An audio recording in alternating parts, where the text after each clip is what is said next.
پھر اسی طرح سیدھے ہاتھ سے ہی پانی لیجئے.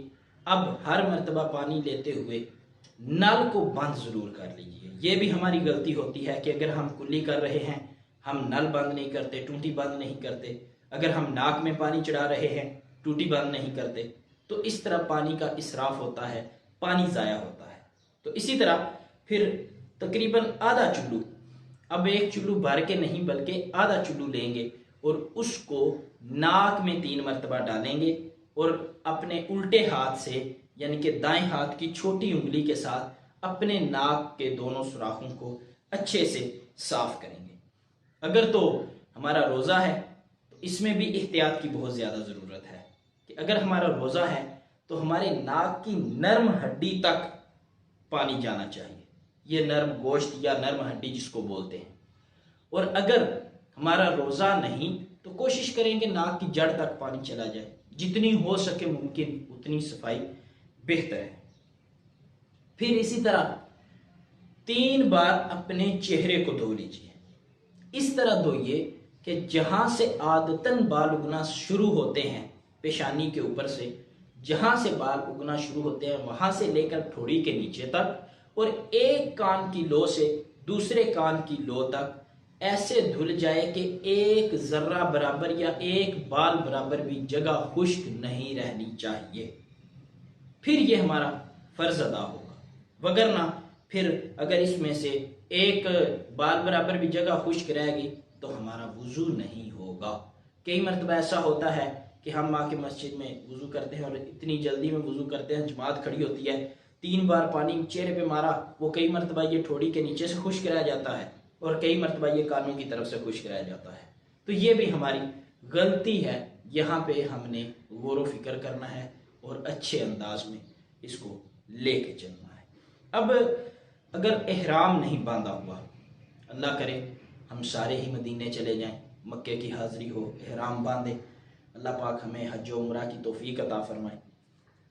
اور اگر ہم نے احرام نہیں باندھا کیونکہ وہاں پہ احتیاطیں ہیں بال ٹوٹنے کی، تو یہاں پہ ہم نے احرام نہیں باندھا تو پھر داڑھی کا خلال کریں گے کہ نیچے سے ہاتھ ڈالتے ہوئے، داڑھی کے نیچے سے ہاتھ ڈالتے ہوئے چہرے کی طرف آگے کی طرف ہم نکال لیں گے. اس کو خلال بولتے ہیں.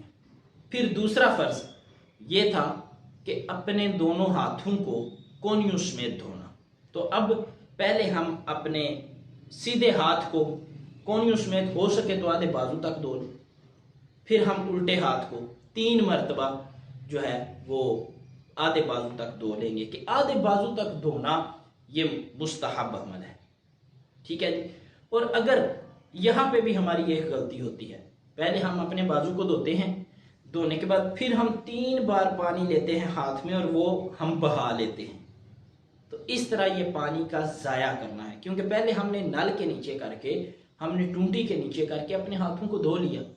تو اب اس چیز کی حاجت اور ضرورت نہیں ہے کہ ہم اپنے بازو کو دوبارہ سے چلو کے اندر پانی لے کے ہم دھوئیں. اور دوسری غلطی یہ ہوتی ہے کہ ہم اپنے بازو کو نل کے نیچے کر کے دھوتے نہیں. تو کیا کرتے ہیں، ہم چلو میں پانی لیتے ہیں، وہ ہم اس طرح بہاتے ہیں، وہ یہاں سے چلتا ہوا تھوڑا سا بازو پہ جائے گا، پھر جو ہے نا نیچے یہاں پہ کونی پہ آ جائے گا. وہ پھر ہمارا یہ والا بھی فرض پورا نہیں ہوگا.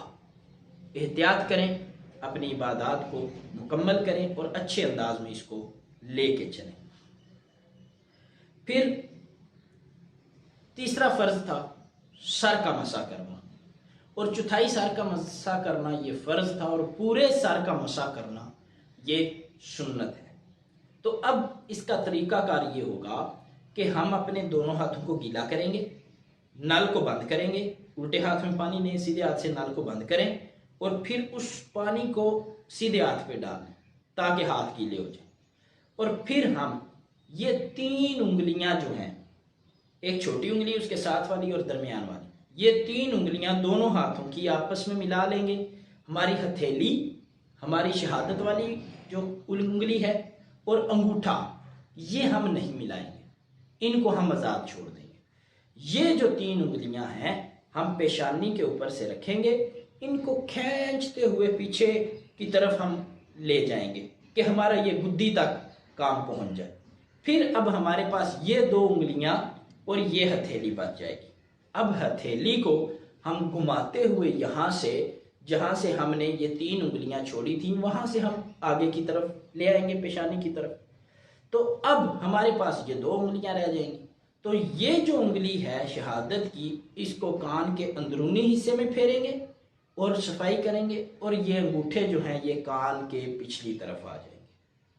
تو اب ہم یہاں پہ بھی ایک کام کرتے ہیں، پھر اس کے بعد ہماری جو یہ گردن ہے اس کا مسا آ جائے گا۔ یہاں پہ بھی ہماری 2 غلطیاں ہوتی ہیں۔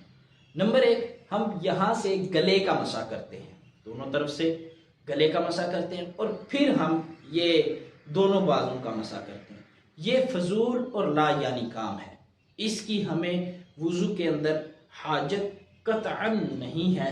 ایسا نہ کیجیے کہ اس سے ہمارا ٹائم بھی ضائع ہوتا ہے، اور کئی مرتبہ ہم نل اور ٹونٹی کو کھلا چھوڑ دیتے ہیں، تو اس طرح سے ہمارا پانی بھی ضائع ہوتا ہے۔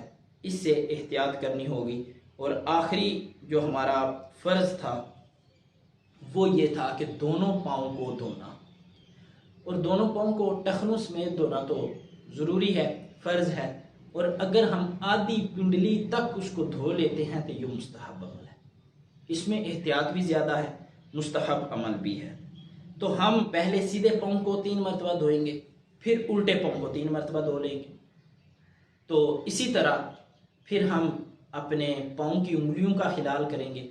الٹے ہاتھ کی چھوٹی انگلی سے الٹے پاؤں کی ہم چھوٹی انگلی سے شروع کریں گے ہلال کرنا، اور انگوٹھے تک آئیں گے۔ پھر اسی طرح سیدھے انگوٹھے سے ہم شروع کریں گے ہلال کرتے ہوئے، الٹے پاؤں کی سب سے چھوٹی انگلی تک چلے جائیں گے۔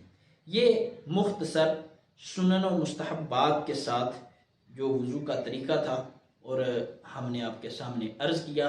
اللہ پاک ہمیں اس پر عمل کرنے کی توفیق عطا فرمائے، اور عمل کر کے دوسرے لوگوں تک پہنچانے کی توفیق عطا فرمائے۔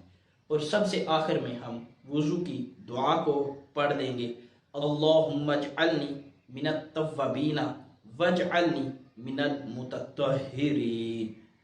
ترجمہ: اے اللہ عز و جل، مجھے کثرت سے توبہ کرنے والوں میں بنا دے، اور مجھے پاکیزہ رہنے والوں میں شامل کر دے۔ آمین بجاہ نبی الامین صلی اللہ تعالی علیہ وآلہ وسلم۔